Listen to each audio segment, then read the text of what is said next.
ఇప్పుడు మనకు ఫిట్మెంట్ ఎలా క్యాలిక్యులేట్ చేస్తాం అనేది చెప్తున్నాను నేను. ఒకసారి చూడమ్మా. ఇప్పుడు మనకు పిఆర్సీ అనేది ఇప్పుడు ఇచ్చినా లేదా 2 ఏళ్ల తర్వాత ఇచ్చినా కానీ మనకు ఫిట్మెంట్ ఎప్పటి నుంచి రావాలి? 1/7/2023 నుంచి 12th పిఆర్సీ అనేది రావాలి.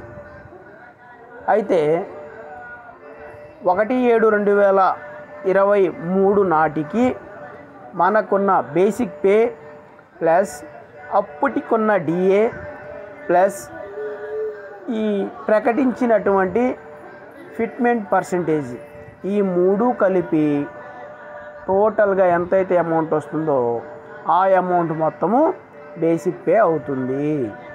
గుర్తుపెట్టుకోండి. ఫర్ ఎగ్జాంపుల్ 30/6/2023 నాటికి నా బేసిక్ పే వచ్చేసరికి 33,580 రూపాయలు. దానికి 1/7/2023 నాటికి డిఏ వచ్చేసరికి 30.03గా ఉంది. అది క్యాలిక్యులేట్ చేస్తే డిఏ వచ్చేసరికి 10,084 రూపాయలు వచ్చింది నాన్న. ఇదిగోండి, ఈ 10,084 రూపాయలు DA plus basic plus fitment. ఇది ఇక్కడ రాశాను చూడండి. PRC equal pay plus DA plus fitment. ఈ 3 కలుపుకొని బేసిక్ పే అయింది. నా బేసిక్ పే 1/7/2023 నాటికి 33,580 రూపాయలు ప్లస్ అప్పుడున్న డిఏ పర్సంటేజ్ ప్రకారం డిఏ వచ్చేసరికి 10,084 రూపాయలు ప్లస్ ఫిట్మెంటు 2022లో మనకు ఫిట్మెంట్ ఇచ్చినప్పుడు ఎంత ఇచ్చారు? ఫిట్మెంట్ పర్సంటేజ్ అంటే 23% ప్రకటించారు. ఇప్పుడు దానికంటే తక్కువ ప్రకటించడానికైతే వీలుండదు. గుర్తుపెట్టుకోవాలి ఈ విషయాన్ని.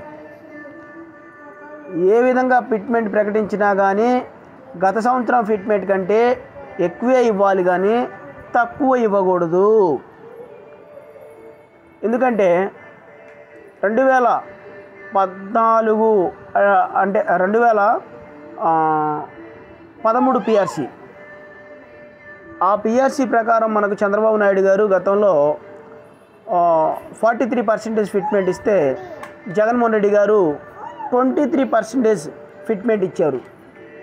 కాబట్టే దాన్ని రివర్స్ ఫిట్మెంట్ అని చెప్పేసి ఈ ఉద్యోగులందరూ ఎదురు తిరగడం జరిగినది.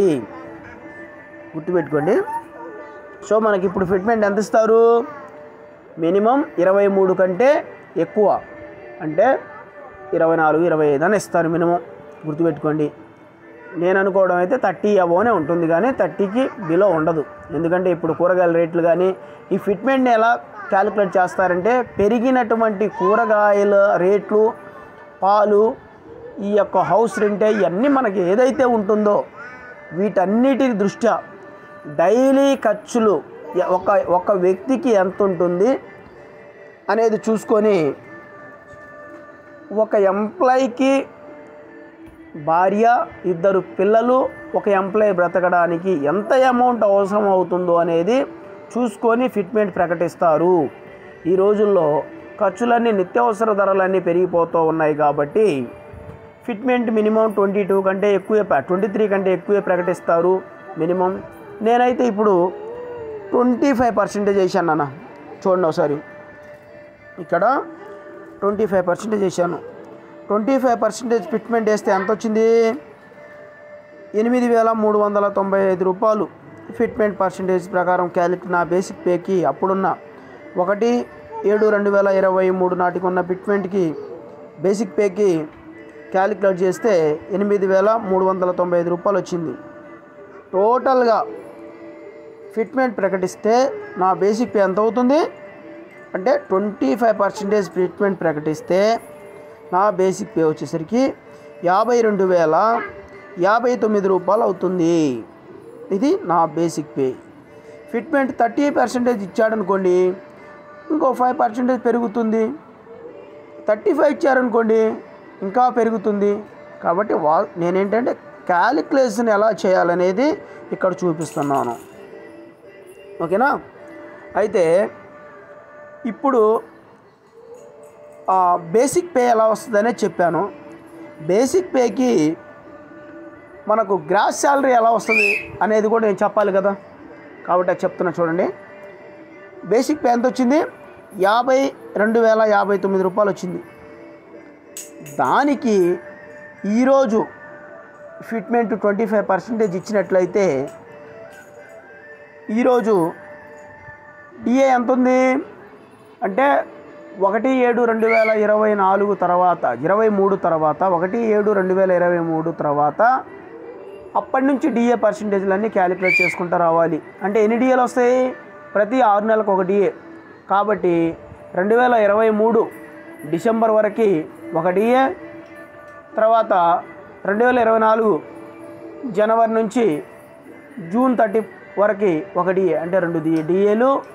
ఈ 2 డిఏల ప్రకారం చూసుకున్నా కానీ ఒక్కొక్క డిఏ వచ్చేసరికి 3.144% ఉంది. దీని ప్రకారం 2 డిఏలు క్యాలిక్యులేట్ చేసుకున్నా కానీ 6.288% డిఏ ఉంటుంది. ఈ డిఏ ప్రకారం చూసుకుంటే డిఏ ఎంత ఉంటుంది? 3,273 రూపాయలు డిఏ వస్తుంది. నేను 2 డిఏలే వేసాను. ఈఆర్సీ ఇచ్చే నాటికి 4 డిఏలు అయినాయనుకో, ఇక్కడ పెరిగిపోతుంది అమౌంటు. హెచ్ఆర్ఏ ఈ 52,000కి హెచ్ఆర్ఏ పర్సంటేజ్ వేసుకుంటే 52,059 రూపాయలు ఇంటూ 12% డివైడెడ్ బై 100 వేసుకొని హెచ్ఆర్ఏ పర్సంటేజ్ కానీ చూసినట్లయితే మనం